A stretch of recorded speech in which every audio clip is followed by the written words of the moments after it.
क्यों मनाए अक्षय तृतीया, सुनो कथा ये प्यारी। संयोगों से शुभ घड़ी है पूर्णिमा की सवारी। सूरज चंदा एक ही राशि में, ये योग बड़ा दुर्लभ। धर्म और पुण्य कमाने का मिलता हमें ये अवसर शुभ। इस दिन गंगा धरती आई पावन जल की बूंदे। परशुराम जी ने जन्म लिया वीरता की बंदूकें। सत्ययुग और त्रेता का आरंभ भी इसी दिन से। शुभ कार्यों का पहला पग रखा गया इस दिन से। कुबेर को इसी दिन लक्ष्मी ने सौंपा था खजाना। दान दक्षिणा से बढ़ता है जीवन का हर ठिकाना। जो कुछ भी हो इस दिन में रहता है अक्षय सदा। बढ़ती जाती है पुण्य गाथा, घटती नहीं कदा। सोने की खरीदी हो या हो विवाह का संकल्प, हर कार्य में हो मंगल ही, यही है इसका तत्व। ध्यान धर्म सेवा सत्संग ये दिन है खास। अक्षय तृतीया लाती है जीवन में उल्लास। लोक कथाओं की माने तो अक्षय तृतीया के दिन महाभारत काल में एक बहुत इम्पॉर्टेंट चीज़ हुई थी। सुनो आगे की कहानी। द्रौपदी की पीड़ा थी भारी, वनवास में जीवन था दुखियारी।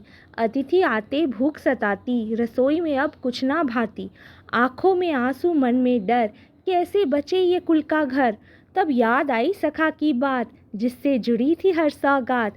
पुकारा उसने कृष्ण को रोककर, हे माधव आओ संजोकर। क्षण में आए श्याम सुंदर, मुस्कान लिए नयन अपार। कहा हे सखी चिंता छोड़ो, भक्ति की शक्ति को तुम जोड़ो। लो यह अक्षय पात्र में देता, अब भूखे ना कोई घर में रहता। जिसमें अन्न कभी ना घटे, स्नेह और श्रद्धा सदा बढ़े। हर दिन का उत्सव हो जाए, सुख का दीपक सदा जलाए। द्रौपदी हर्षित अश्रु बहाए, सखा का स्नेह जो सब पर छाए। कृष्ण ने फिर से जीवन संवारा, भक्ति का ये अनुपम नज़ारा। मतलब इस दिन द्रौपदी को अक्षय पात्र मिला था।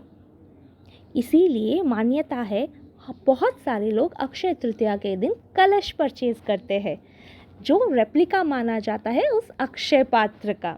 जिस समय पांडवों को वनवास मिला था, ये उस काल की बात है।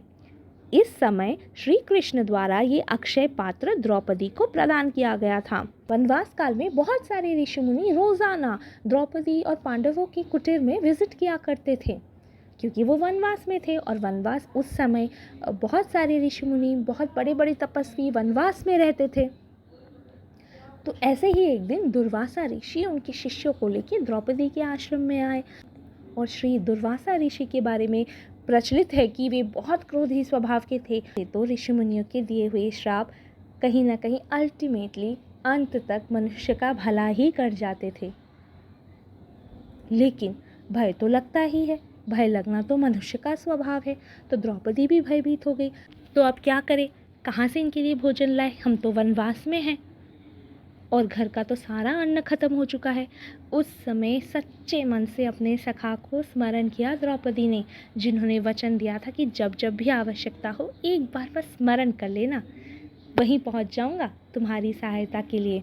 तो बस सखा अपना वचन थोड़ी ही तोड़ने वाले थे, वे तो पहुंच गए।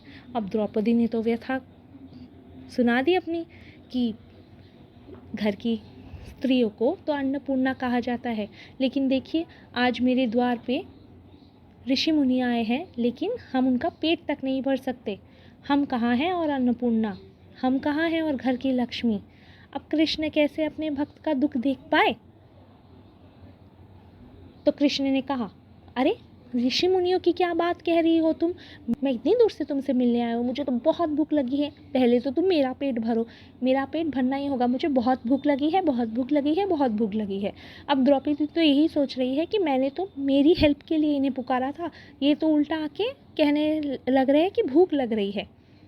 अब मेरे पास तो ऋषि मुनियों को खिलाने के लिए ही कुछ नहीं है, तो माधव को कैसे संतुष्ट किया जाए। कृष्ण ने कहा, ढूंढो ढूंढो सखी, घर में कुछ तो होगा। बहुत ढूंढा, बहुत ढूंढा, बहुत ढूंढा। एक पीतल के बर्तन में एक अन्न बाकी था, एक अन्न का दाना बाकी था, वही कृष्ण को दिया। बस कृष्ण ने उसे खाया। और है तो वो त्रिभुवन के स्वामी। कहते हैं भगवत गीता में उनके उदर में सारा का सारा ब्रह्मांड देखा था अर्जुन ने।